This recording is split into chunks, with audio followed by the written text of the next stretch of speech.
So in this video, we're going to take a look at the rise of the Emperor Augustus.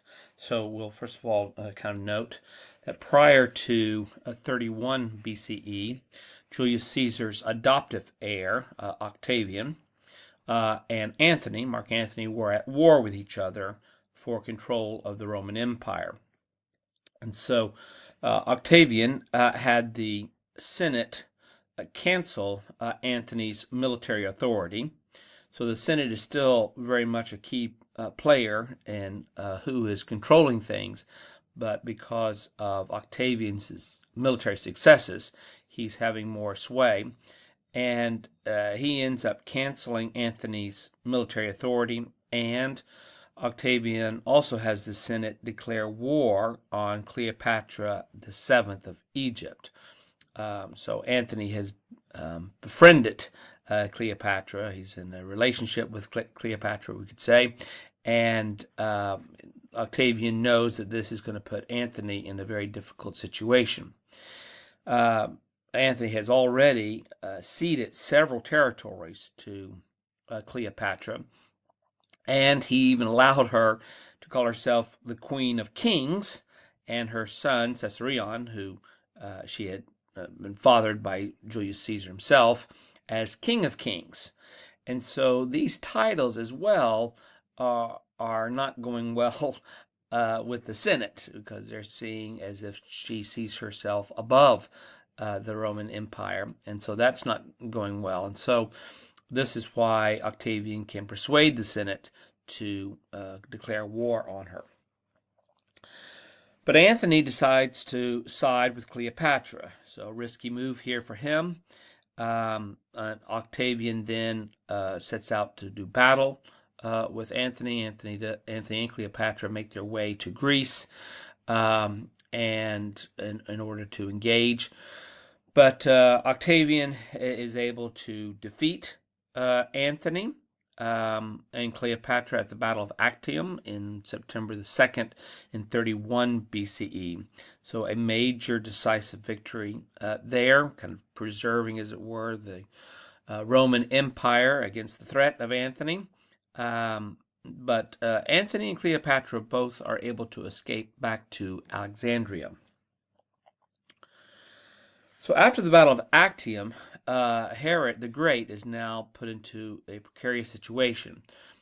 He has been a client of Antony, who has helped him to secure his position in Jerusalem.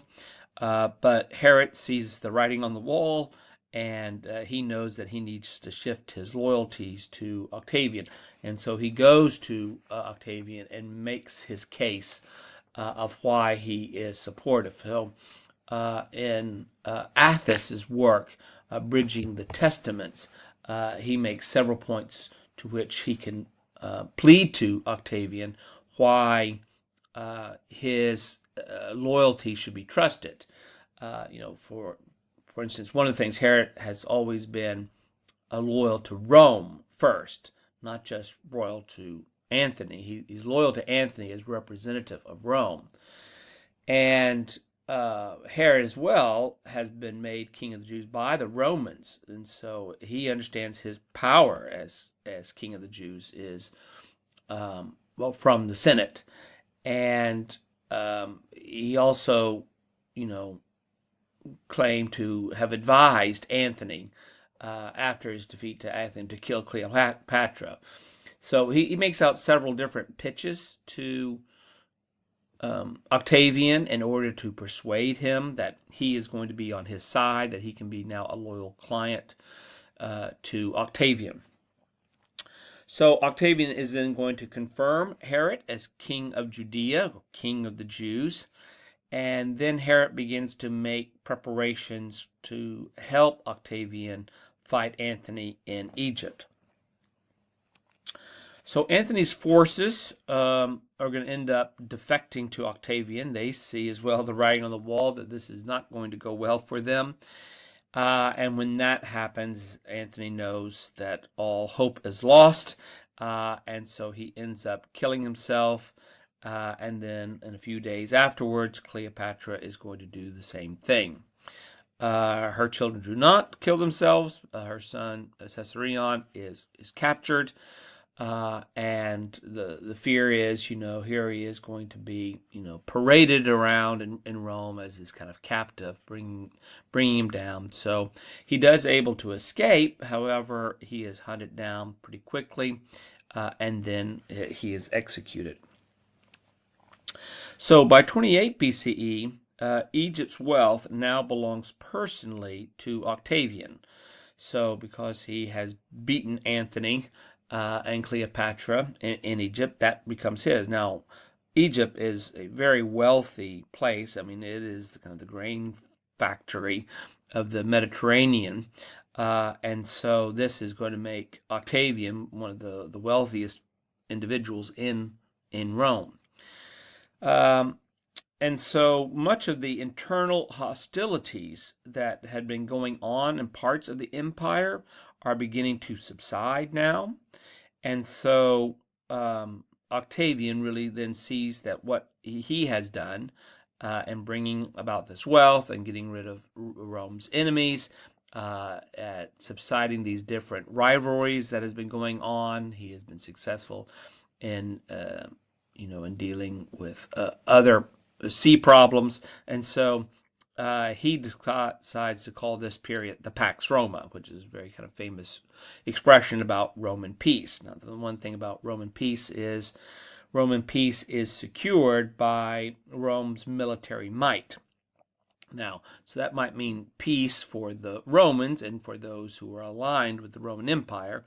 It is not peace for those who are resistant to Rome. Peace becomes a very important kind of concept at this time, and how one acquires peace and how one experiences peace.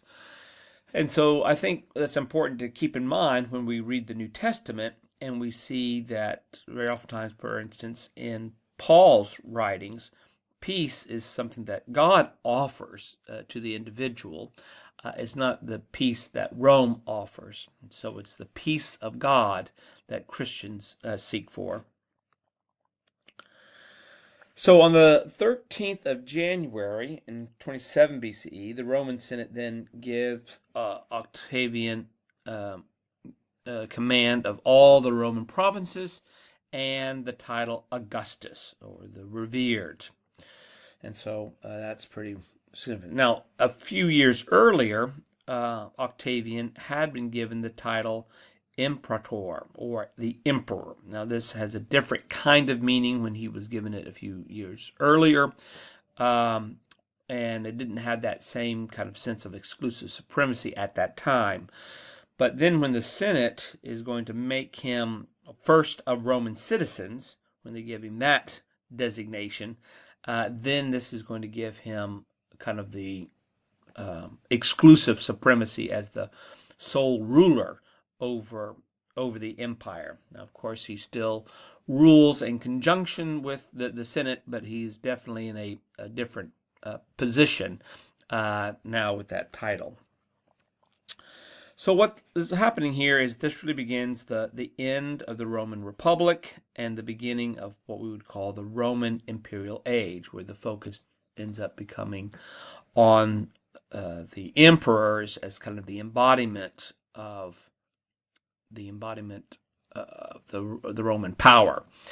And so one of the things that happens as well are these titles that are given to the emperors. So, for instance, with Augustus, he is now Emperor Caesar, the revered son of God, since Julius Caesar has been divinized. And so that language, son of God, is attached to the emperor and his position. So once again, when we are reading the New Testament and when we're seeing this language of Son of God in the New Testament, it's important to keep in mind that the background for a lot of this language has to do with kingship or rule.